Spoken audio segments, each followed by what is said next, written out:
Hello dear students of class 8, welcome to Pathshala plus. मैं आपका teacher कम दोस्त आनंद। जैसा कि आप जानते हैं कि इस चैनल के माध्यम से हम राजस्थान बोर्ड की सभी पाठ्य पुस्तकों का अध्ययन करने वाले हैं। तो सबसे पहले आप हमारे चैनल को सब्सक्राइब करें और बेल आइकन प्रेस करें ताकि आपको नोटिफिकेशन मिलते रहें और आपको कोई भी वीडियो छूटने न पाए। Today we are going to study about the crop production and management. आज हम अध्ययन करेंगे क्रॉप प्रोडक्शन और मैनेजमेंट। यह राजस्थान बोर्ड की नई किताब का पहला अध्याय है। इस वीडियो को आप लास्ट तक देखें ताकि पहला चैप्टर आपको पूरी तरह समझ में आए। सबसे पहले मैं आपका इंट्रोडक्शन कराऊं आपके दो दोस्तों से। पहला है बूझो और दूसरा है पहेली। ये दोनों मिलकर आपको इस चैप्टर के अंदर बहुत हेल्प करेंगे ताकि आप इस चैप्टर को अच्छे से समझ पाए। Paheli and Boojho went to their uncle's house during the summer vacation. Paheli और बूझो गर्मी की छुट्टियों में अपने अंकल के घर गए। Their uncle is a farmer. उनके अंकल एक किसान है। One day they saw some tools like khurpi, sickle, shovel, plough etcetera in the field. एक दिन उन्होंने देखा कि खेत में कुछ टूल्स हैं, कुछ उपकरण है, कुछ औजार है, जैसे कि खुरपी, सिकल यानी दराती, शॉवल यानी बेलचा, प्लॉ यानी हल। अब बूझो कहता है I want to know where and how we use these tools. Boojho ने कहा कि मुझे ये जानना है कि ये टूल्स कहाँ और कैसे उपयोग में लाए जाते हैं। You have learn that all living organism require food. आपने यह पढ़ा है कि जितनी भी लिविंग ऑर्गेनिज्म है उन्हें फूड की आवश्यकता होती है। Plants can make their food themselves. Plants जो है वो अपना फूड, अपना भोजन खुद तैयार कर सकते हैं। Can you recall how green plants synthesise their own food. क्या आपको याद है कि ग्रीन प्लांट्स कैसे जो है अपना फूड जो है, अपना खुद का भोजन जो है वो सिंथेसाइज करते हैं, कैसे बनाते हैं। Animal include human can not make their food. Animals जिसमें कि हम मनुष्य भी शामिल हैं, अपना भोजन स्वयं नहीं बना सकते। So where do animal get their food from. तो फिर एनिमल्स को भोजन कहाँ से मिलता है, हमें भोजन कहाँ से मिलता है। But first of all why do we have to eat food. लेकिन उससे पहले हमें यह जानना होगा कि हम भोजन क्यों खाते हैं, हम खाना क्यों खाते हैं। You already know that energy from the food is utilised by organism for carrying out their various body functions such as digestion, respiration and excretion. आप यह जानते हैं कि फूड के द्वारा जो एनर्जी मिलती है उसे ऑर्गेनिज्म जो है वो अपने बॉडी के बहुत सारे फंक्शंस को प्रॉपरली करने के लिए काम में लेते हैं, जैसे कि डाइजेशन हुआ, रेस्पिरेशन हुआ, एक्सक्रीशन हुआ। यह सभी क्रियाएं करने में, चलने में, फिरने में, दौड़ने में, सभी क्रियाओं के अंदर जो है एनर्जी चाहिए। और एनर्जी कहाँ से मिलेगी हमें? फूड से। वी गेट और फूड फ्रॉम प्लांट्स और एनिमल्स और बोथ। हम अपना भोजन जो है वो प्लांट्स से प्राप्त करेंगे या एनिमल्स से प्राप्त करेंगे, या फिर हमें दोनों से अपना भोजन प्राप्त होता है। आप जानते हैं गेहूं, बाजरा, ज्वार, चना, मसाले, ये सब हमें प्लांट से मिलते हैं। एनिमल्स से हमें क्या मिलता है? दूध है, मांस है, मीट है, उसके अलावा अंडा है। ये सब चीजें हमें एनिमल्स से मिलती है। बूझो ने कहा since we all need food, how can we provide food to a larger number of people in our country. Boojho ने कहा हमारे देश की जनसंख्या इतनी अधिक है, इतनी बड़ी पॉपुलेशन को हम फूड कैसे प्रोवाइड कराते हैं। पहेली ने कहा food has to be produce on a large scale. Boojho के जवाब के अंदर पहेली ने कहा कि फूड जो है वो लार्ज स्केल पे प्रोड्यूस किया जाता है। In order to provide food for a large population, regular production, proper management and distribution is necessary. एक लार्ज स्केल पे पॉपुलेशन को फूड प्रोवाइड कराने के लिए हमें क्या चाहिए? रेगुलर प्रोडक्शन, प्रॉपर मैनेजमेंट और प्रॉपर डिस्ट्रीब्यूशन। ये सभी आवश्यक हैं। अगर हमें किसी लार्ज स्केल पे पॉपुलेशन को अगर फूड प्रोवाइड कराना है तो हमें फूड का जो है रेगुलर प्रोडक्शन करना होगा, उसका प्रॉपर मैनेजमेंट करना होगा कि कैसे हमारे खेतों से जो है वो पॉपुलेशन तक वो फूड पहुंचे, और उसका डिस्ट्रीब्यूशन भी हमें प्रॉपरली करना होगा। Agriculture practices. Till 10,000 BCE people were nomadic. 10,000 BCE तक लोग जो है वो घुमंतु थे। They were wandering in groups from place to place in search of food and shelter. वे जो है फूड की तलाश में एक प्लेस से दूसरे प्लेस में भटकते रहते थे। वो अपने फूड के लिए, शेल्टर के लिए एक प्लेस से दूसरे प्लेस में भटकते थे।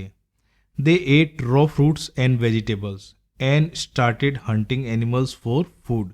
वो कच्चे फल और वेजिटेबल्स जो है वो खाते थे, और उन्होंने एनिमल्स की हंटिंग चालू कर दी थी। किसके लिए? फूड के लिए। Later, they could cultivate land and produce rice, wheat and other food crops. बाद में उन्होंने जो है लैंड को कल्टीवेट करना शुरू किया और राइस, व्हीट और दूसरी फसलों को उगाना शुरू किया। Thus was born agriculture, और इस तरह से एग्रीकल्चर का जन्म हुआ। When plants of same kinds are cultivated at one place on a large scale, it is called a crop.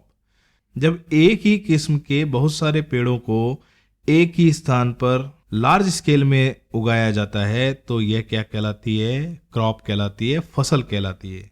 For example, crop of wheat means that all the plants grown in a field are that of wheat. Example के तौर पे wheat की crop का मतलब है कि एक ही स्थान पे, एक ही फील्ड के अंदर जो है वो बहुत सारे व्हीट के प्लांट्स उगाए जाएं। You already know that crop are of different type like cereals, vegetables and fruits. आप यह भी जानते हैं कि क्रॉप्स बहुत तरह की होती हैं, जैसे कि cereals, vegetables and fruits. These can be classified on the basis of season in which they grow.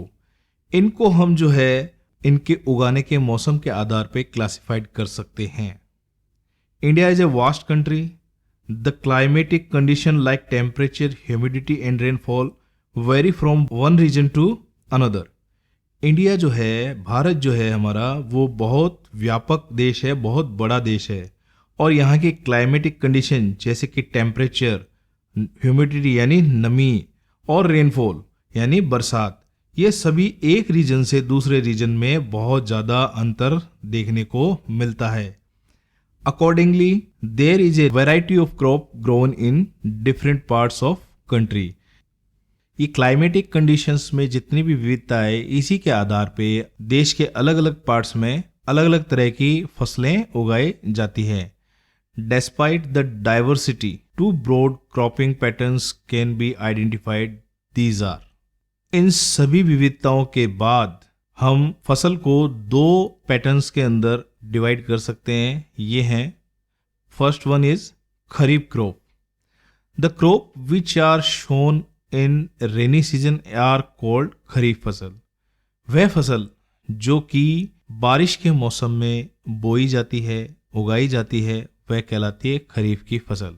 The rainy season in India is generally from June to September, और हमारे भारत देश के अंदर जो रेनी सीजन है वो जून से सितंबर के बीच में आता है। Paddy, maize, soybean, groundnut and cotton are kharif crops. अब इनके एग्जाम्पल्स की बात करें तो पेडी यानी धान, मेज यानी मक्का, सोयाबीन, ग्राउंडनट यानी मूंगफली और कॉटन, ये सब खरीफ फसल के एग्जाम्पल्स हैं। Second one is rabi crop. The crop grown in the winter season, October to March, are called rabi crops. वे फसलें जो सर्दी के मौसम में यानी अक्टूबर से मार्च के मध्य में ली जाती हैं या बोई जाती हैं या उगाई जाती हैं, वे रबी की फसल कहलाती हैं। Example of rabi crops are wheat, gram, pea, mustard and linseed. रबी की फसल के एग्जाम्पल हैं व्हीट यानी गेहूं, ग्राम चना, पी मटर, मस्टर्ड यानी सरसों और लेनसीड यानी अलसी। Beside these, pulses and vegetables are growing during summer at many places. और इसके अलावा जो है पल्सेस और वेजिटेबल्स जो है वो समर के मौसम में, गर्मी के मौसम में बहुत सारी जगहों पे उगाई जाती है। Basic practices of crop production. अब हम चलते हैं basic production of crop production की तरफ, यानी क्रॉप प्रोडक्शन करने के लिए हमें मूलभूत क्या क्या आवश्यकताएं होती है, हमें क्या तैयारियां करनी होती है, हमें क्या क्या कार्य करने होते हैं। Boojho ask why paddy can not be grown in the winter season. Boojho ने पूछा कि पैडी जो है, धान की फसल जो है वो सर्दी के मौसम में क्यों नहीं उगाई जाती। ऐसा भी तो हो सकता ना, हम पैडी को जो है सर्दी के मौसम में उगा लें। इसका जवाब दिया पहेली ने, paddy requires a lot of water, therefore it is grown only in the rainy season. Paddy यानी धान की जो फसल है उससे बहुत ज़्यादा पानी की ज़रूरत होती है, इसीलिए उसे हम रेनी सीजन में उगाते हैं ताकि धान को पर्याप्त मात्रा में पानी मिल सके। Cultivation of crops involves several activities undertaken by farmers over a period of time. Cultivation यानी खेती जो है फसलों की, उसमें बहुत सारी एक्टिविटीज़ होती हैं जिसे फार्मर्स करते हैं, जिसे किसान करते हैं वो एक पीरियड के दौरान। यानी अगर हमें खरीफ की फसल उगानी है तो ये जून से सितंबर के बीच में बहुत सारी प्रक्रियाएं किसान को करनी होती हैं। You may find that these activities are similar to those carried out by a gardener or even by you when you grow ornamental plant in your house. जब हम ये चैप्टर पढ़ेंगे तो आप ऐसा पाएंगे कि ये एक्टिविटीज़ उन एक्टिविटीज़ से सिमिलर है जो हमारे गार्डनर यानी हमारे जो माली है, जो हमारे गार्डन के अंदर काम करता है, या फिर जब आप कोई ऑर्नामेंटल यानी सजावटी प्लांट्स जब अपने घर में उगाते हैं तो आपको भी ये प्रक्रियाएं करनी होती हैं। इन्हीं से सिमिलर प्रक्रियाएं खेती में किसान लोग करते हैं। These activities or tasks are referred to as agriculture practices which are listed below। और ये सभी एक्टिविटीज या टास्क जो हैं वो रेफर किए जाते हैं किसके रूप में? एग्रीकल्चर प्रैक्टिसेस के बारे में। और ये एग्रीकल्चर प्रैक्टिस जो है वो नीचे लिस्टेड किए गए हैं। First one is preparation of soil, जमीन को तैयार करना।